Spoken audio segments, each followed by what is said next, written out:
ॐ अज्ञानतिमिरान्धस्य ज्ञानञ्जनशलाकया चक्षुरुन्मीलितं येन तस्मै श्रीगुरुवे नमः। हरे कृष्ण। भगवद गीता अध्याय 16 श्लोक संख्या 13, 14, 15।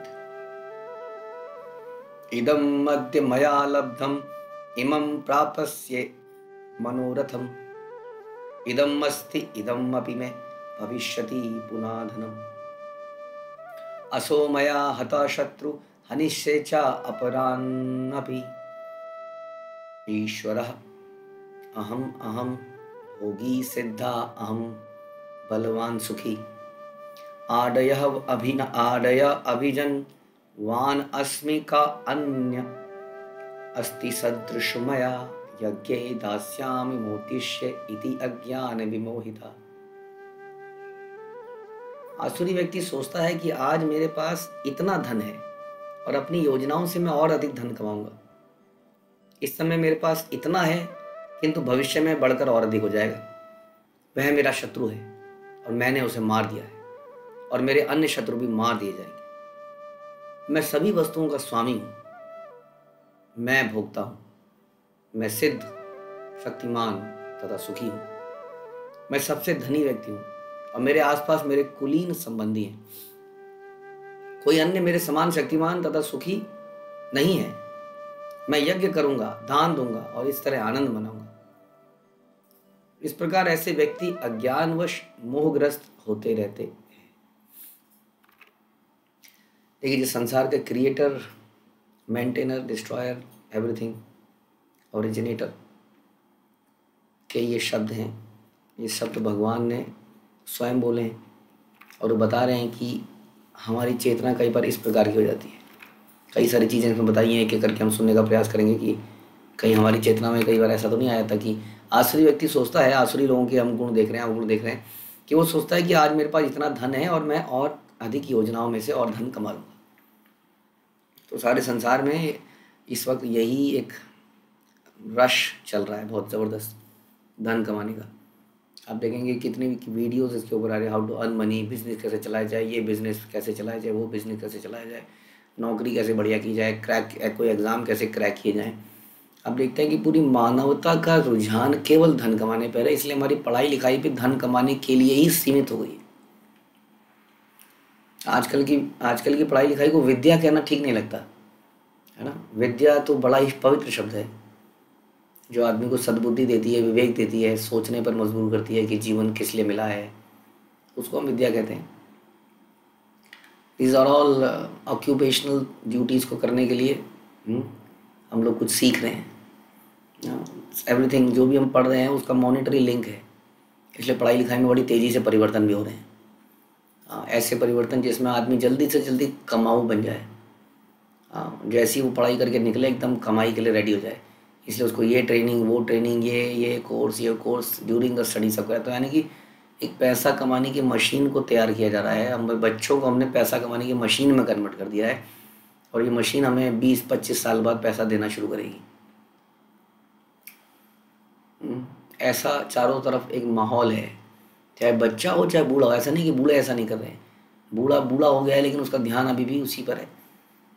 तो आदमी आसुरी व्यक्ति का नेचर है, तो सोचता है कि आज मेरे पास इतना है और थोड़ी 2-4 और योजनाएं बनाता हूँ। अभी मेरे पास एक अंडा है, उस अंडे में से मुर्गी निकलेगी, मुर्गी 2 अंडे देगी। उस अंडे में से 2 मुर्गियाँ निकलेंगी, वो 2 के 4 अंडे देगी। वो 4 में से 4 मुर्गियाँ निकलेंगी और वो 8 अंडे देंगी। इस प्रकार वो अपनी योजनाएं बनाता है, कैसे 2 का 4 होगा, 4 का 8 होगा, 8 का 10 होगा और कैसे अल्टीमेटली मैं क्या करूँगा वो आगे आएगा। इस सबसे मैं करूँगा क्या, इस धन से। तो ये आसुरी व्यक्ति की सोच है। एक भक्त हमेशा ये सोचता है कि वो एक आश्रम में, जो भी आश्रम है वह जनरली धन गृहस्थ आश्रम के लोग ही कमाते हैं। तो गृहस्थ आश्रम में मैं हूँ, मैं उतना कमाऊँगा जितने की मेरी भक्ति चलती रहे। कहते ना वो, मैं भी भूखा ना रहूँ साधु ना भूखा जाए। हे भगवान इतना दीजिए जीवन जीने के लिए। कहते प्रभुपाद अक्सर लिखते हैं कि to keep the body and soul together, कि आत्मा शरीर में बनी रहे, उड़ ना जाए, पंछी उड़ ना जाए। इतना खाना पीना, इतना धन हमें मिलता रहे, कि हमारा भजन चलता रहे, क्योंकि ये शरीर को चलाना जरूरी है, तभी भजन हो पाएगा। तो शरीर को चलाने के लिए जितना आवश्यक है उतना, और उसके ऊपर अगर ज़्यादा मिल जाए तो को रख सकते हैं, ताकि उसको अलग अलग भगवान की सेवाओं में लगा सकें। तो ऐसा कहीं नहीं बोला जा रहा कि पैसा मत कमाओ, पैसा कमाना एक अपराध है, इसका ये मतलब नहीं है। इसका मतलब है जो हम कहते हैं अत्याहार नहीं करना चाहिए, या हम कहते हैं प्रयास नहीं करना चाहिए, इसको कहते हैं एंडीवर। इसका एंडीवर का मतलब है ओवर एंडीवर से, यानी कि प्रयास का मतलब यह अत्यधिक प्रयास से है, ऐसा प्रयास जो हमें भक्ति के रास्ते से हिला दे, ऐसी योजनाएं। क्योंकि आदमी आगे मल्टीपल कंपनियों में काम कर रहे हैं, लोग सवेरे काम करते हैं, शाम को अलग काम करते हैं, शाम को और बिजनेस चलाते हैं, या इस कारण से उनके जीवन में समय नहीं है कि वो भगवान के नाम जप पाएँ, कथा का श्रवण कर पाएँ, समय की का अभाव है। या हमारी ऐसी एजुकेशन चल रही है कि वो हमें समय ही नहीं देती है कुछ करने का। तो ये जो है ये हमें समझना पड़ेगा, क्योंकि वी कैन नेवर से कि हम कब तक जीवित रहेंगे। हम ऐसा प्लान बनाते हैं कि इतना कमा लेते हैं आज, या इतनी ऐसी एजुकेशन प्राप्त कर लेते हैं, इसके बाद हम फ्री होके एक दिन भजन करेंगे। तो ऐसा हो नहीं पाता, क्योंकि पहले तो ये गारंटी नहीं है कि हम जिंदा रहेंगे कि नहीं रहेंगे। और क्या होता है कि आदमी जब इतना पढ़ लिख लेता है या कुछ कर लेता है ऐसा, तो उसके आगे जाके उसको वसूलना भी पड़ता है फिर, है ना। आदमी सोचता है जब मैंने इतने साल इसको पढ़ाई में लगा दिए तो अब कम से कम पैसा कमाऊँ, तो उसमें और एडिशनल कुछ साल और निकल जाते हैं। इस प्रकार लगभग जीवन निकलता ही जाता है। जो उसका फ्रेशफुल टाइम होता है जीवन में, यूथफुल, पहले 25, 30, 35, 40 साल ऐसे ही निकल जाते हैं। उसके बाद जब उसके जीवन में मानो अगर समय आ गया, आने के समय कभी आता नहीं है, तो उसका शरीर उसका साथ नहीं देता है। तो ये है आसुरी लोगों की जीवन, जो कि हम आसपास ऐसा होते हुए देख सकते हैं आजकल। निरंतर लोग यही योजनाएं बना रहे हैं कि धन कैसे कमाया जाए। आज मेरे पास इस समय इतना धन है, किंतु भविष्य में बढ़कर और हो जाएगा। आदमी बाद थोड़ी थोड़ी देर में अपना बैंक बैलेंस चेक करता रहता है, म्यूचुअल फंड में अपने उसकी इन्वेस्टमेंट वैल्यू देखता रहता है, ऐसे ही कई चीज़ें। तो उसका निरंतर उसकी योजनाएं, उसका ध्यान इसी चीज़ में केंद्रित है, किसमें, कि कैसे मेरा धन की वृद्धि हो। जबकि हमने सुना कि धन में ही कलयुग रहता है। यदि वैसा धन, क्योंकि धन कमाने में बहुत सारे पाप होते हैं, हमने पहले भी चर्चा करी इस बारे में, हो ही जाते हैं ना चाहते हुए। इसलिए धन की शुद्धि होती है दान देने से। और यदि धन को भक्ति में कार्यों में ही लगा दिया जाए तो फिर तो जैसा भगवान बोलते हैं कि जो भी आप करते हो वो मेरे लिए करना चाहिए। और हमने ये भी सुना कि पीछे की वास्तविक धन के जो स्वामी हैं वो स्वयं भगवान ही हैं, क्योंकि लक्ष्मी उन्हीं की पत्नी है। तो इस प्रकार से आसुरी लोगों का यही एकमात्र प्रयोजन रहता है। जैसे कि रावण ने स्वयं धन की देवी को ही, लक्ष्मी जी को ही चुरा लिया। तो ये ऐसा विचार आसुरी लोगों का होता है। उसके बाद वो क्या सोचते हैं, अब धन है तो शत्रु भी है। धनी व्यक्ति के बहुत शत्रु हो जाते हैं, क्योंकि एनवियस ना, ईर्ष्या बढ़ जाती है धनी व्यक्ति से। हर व्यक्ति धनी को लूट कर अब खुद अमीर बनना चाहता है। इसलिए धनी बनना भी बड़ा मुसीबत हो गया आजकल के समाज में। तो हमेशा से ही था वैसे, आजकल भी है। कोई धनी व्यक्ति के बच्चे को किडनैप कर लेते हैं, कोई धनी व्यक्ति को ही किडनैप कर लेते हैं लोग। कई बार किडनैपिंग के चक्कर में पैसा देने को राजी हो जाता है, लेकिन उस चक्कर में खींचातानी में आदमी मर जाता है सच में ही। लेकिन प्रयोजन होता है कि केवल उसको धमका के पैसा वसूलेंगे, लेकिन वो डर इतना जाते हैं, कई बार उस डर में आदमी को ही मार देते हैं। तो धनी होना एक बहुत बड़ी समस्या बन गया। इसलिए कई धनी आजकल गरीबों की तरह रहते हैं। उन्होंने धन को कहीं जमीन के नीचे गाड़ दिया है, बैंक बैलेंस में रख दिया है, लेकिन घर को सादा रखेंगे कपड़े सादा, किसी को पता ना चल जाएंगे हम धनी हैं। लेकिन वो धन की ना जो गर्मी होती है वो ऐसी फैलती है कि पता चल ही जाता है कि यहाँ कुछ है, चोरों को, चक्रों को, डाकुओं को या भाग्य को। तो अवंती ब्राह्मण की तरह वो एक दिन लुट जाता है। लेकिन एनीवे हम यहाँ चर्चा करते हैं कि जो धनी है उसका शत्रु है, बहुत सारे शत्रु हो जाते हैं। तो वो क्या प्लान बनाता है नेक्स्ट, वह मेरा शत्रु है, मैंने उसे मार दिया। अब जब उसके पास धन है तो उसके पास ताकत भी है।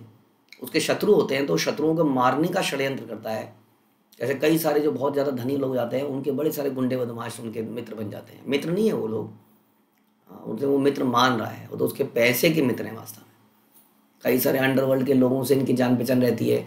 खुद को बचाए रखने के लिए एक अंडरवर्ल्ड के किसी डॉन को ये पैसा देते हैं, तब तक दूसरा डॉन आके धमकाने लगता है। फिर क्लैशेस होती हैं, लड़ाइयाँ होती हैं, उसमें कोई लड़ता है कोई और, गोली किसी और को लगती है, मारा कोई और जाता है। तो एनीवे वो इस प्रकार से निरंतर प्लानिंग बनाता रहता है, अपने धन की ताकत से कुछ हायर करता है लोगों को, अपने साथ में पिस्तौल रखता है, कुछ गार्ड रखता है, और कई बार वही गार्ड ही उसको मार देते हैं, नहीं तो कोई दूसरा व्यक्ति मार देता है। तो ये कहता है फिर भी इसकी प्लानिंग ये है कि वह मेरा शत्रु है, मैंने उसको मार दिया और मेरे अन्य शत्रु भी मार दिए जाएंगे, क्योंकि पैसे की ज़बरदस्त गर्मी है ना। और पैसे से वो उसको ऐसा लगता है मैंने सबको खरीद लिया, मैंने सिक्योरिटी सिस्टम भी खरीद दिए, अब मुझे कौन मार सकता है, आई एम वेरी सिक्योर। इस घर की घर नहीं है, घर नहीं है, क्या है, किला है, किला, ऐसा उसको लगता है। तो मेरे और शत्रु भी मार दिए जाएंगे।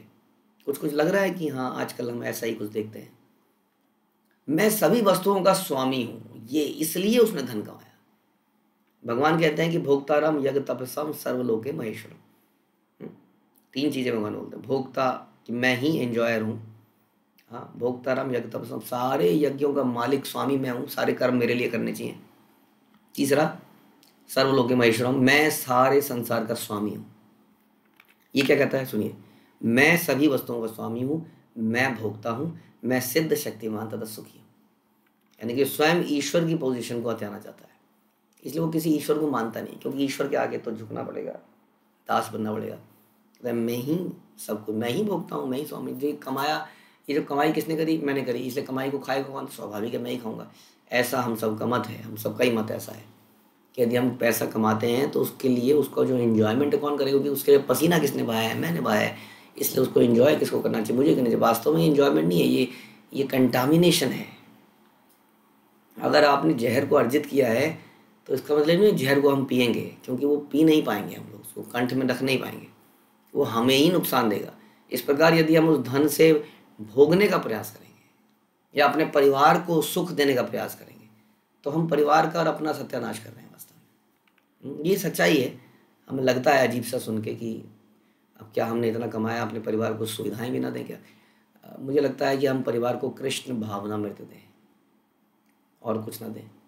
कृष्ण भावनामृत करते हुए जितनी ज़रूरत है उतने की आवश्यकता है उसको पूरा ज़रूर करें।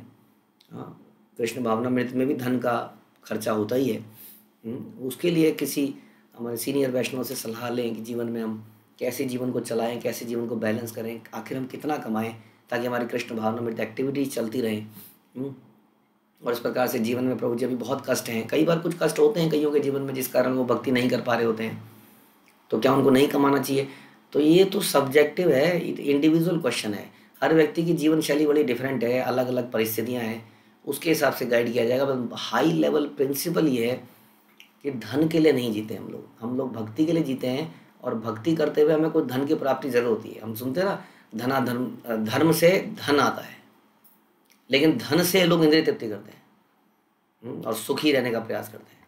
हम कहते हैं कि धर्म से यदि धन आता है तो वो धन भी धर्म में लग जाना चाहिए, क्योंकि धर्म से ही आया था, इसलिए धर्म में ही लग जाना चाहिए। ये धोखा हो गया, चीटिंग हो गई।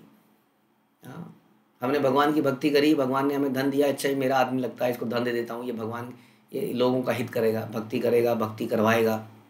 धन आते ही हम बदल गए, धन आते ही हम बदल गए, ऐसा हमने देखा होते हुए। तो इसे हमने चीटिंग कर ली, क्योंकि हमने धन प्राप्त किया ईश्वर की कृपा से, लेकिन बाद में ईश्वर को ही चीटिंग कर दी। तो वो क्या कहता है, इसलिए धन आसुरी लोग इन्हीं को कहते हैं आसुरी लोग, कि मैं सभी वस्तुओं का स्वामी हूँ। जैसी कोई चीज़ हाथ में आ गई, अब मैं हूँ, अब ये मेरा है, मैं भोगता हूँ, मैं इंजॉय करूँगा, मैं सिद्ध हूँ, शक्तिमान हूँ, सुखी हूँ। मतलब मद में पागल हो चुका है आदमी। मैं सबसे धनी व्यक्ति हूँ, उसको ऐसा लगता है। मेरे आसपास कौन है, मेरे कुलीन संबंधी हैं, सोफेस्टिकेटेड लोग हैं मेरे आसपास, मेरे पढ़े लिखे लोग हैं, शक्तिशाली लोग हैं, ये इसको ये डिग्री प्राप्त है, ये डिग्री प्राप्त है, यहाँ पर डॉक्टर है, वहाँ डॉक्टर है, वहाँ इंजीनियर है, यहाँ इंजीनियर। मेरा परिवार तो ऐसा ही, देखिए कुलीन परिवार है, ऐसा उसका नेचर है। यदि हम ऐसे सोचते हैं तो यहाँ ये जो लक्षण है ये आसुरी लोगों के लक्षण बताए जा रहे हैं। यदि हम बड़े गर्वान्वित हैं बिकॉज ऑफ आवर लीनिएज और our family system, our family में इतने पढ़े लिखे लोग हैं, जबकि अभी हमने शुरू में ही चर्चा किया कि क्या वास्तविक विद्या है। तो बता रहे हैं ये आसुरी व्यक्ति ऐसा बोलता है कि मेरे आसपास मेरे कुलीन संबंधी हैं, कोई अन्य मेरे समान शक्तिमान और सुखी नहीं है। मैं यज्ञ करूंगा, दान दूंगा, अरे बड़ा अच्छा आदमी है, क्यों, और इस तरह आनंद मनाऊंगा। सुना आपने, इस तरह आनंद मनाऊंगा, ये है इसका पर्पस। तो लोग क्या कहते हैं, विद्या धनाति विनयम विनयाति यात्री पात्रो पात्रोता धनम आपनोति धनम धर्मा। हाँ, तो धन से धर्म करना चाहिए, लेकिन लोग क्या कहते हैं, धर्म अर्थ काम मोक्ष, उल्टा ही सिस्टम है। हमने तो सुना धन से आया तो धर्म करो, धर्म करोगे तो सुखी होगे। और धर्म क्या है, सर्वधर्मान परित्यज्य, भगवान की शरण में सब कुछ अर्पित कर देना। यत् करोषि यत् जोषि यत् अस्नासि ददासि यत्, जो भी हमारे पास है उसको भगवान को अर्पित कर देना ही धर्म है वास्तव में, उसी में हमारा सुख है। भगवान ज़रूरी चीज़ें हमें अवश्य देते हैं, वही देते हैं। लेकिन वो क्या कहता है, वो कहता है कि मैं दान करूँगा, मैं सब कुछ करूँगा, अच्छा ठीक है करूँगा, यज्ञ करूँगा, लेकिन आनंद के लिए। बताओ, शनिदेव को शांत करने के लिए कितना दान देना है, इस ग्रह को शांत करने के लिए कितना देना है, यहाँ के लिए सब कुछ करूँगा, लेकिन आनंद बनाने के लिए। ऐसे व्यक्ति इस प्रकार अज्ञानवश मोहग्रस्त होते रहते हैं। भगवान कह रहे हैं, these people are illusioned bewildered by maya. जिस अपनी शुद्ध सद्बुद्धि को खो चुके हैं, भूल गए हैं कि भोक्ता मैं हूँ, मतलब कृष्ण है, वही एक कंट्रोलर है, वही स्वामी है, और एक झटके में हमारी सारी रेत का किला गिर जाएगा। ये सच्चाई हम होते हुए रोज देखते हैं। इसलिए हमें इन चीज़ों से गर्वान्वित ना होकर हमेशा अपनी असलियत में बना रहना चाहिए कि जीवेर स्वरूप होए कृष्ण नित्य दास। We are eternal servant of Krishna, and this is very elevated position. Actually this is not a degraded position, very elevated, very self satisfying, realising. भगवान का सर्वेंट बनना, उनके प्रेम में ही सर्विस करना, उनके साथ प्रेम का आदान प्रदान करना। आदमी को सोना खा के कभी सुख नहीं मिलता है, आदमी को दो प्यार के शब्द, प्रेम से, प्रेम संबंध से ही सुख मिलता है, और वो सच्चा प्रेम उसे कृष्ण के पास ही मिल सकता है। हरे कृष्ण। श्रील प्रभुपाद की जय, भगवद गीता की जय।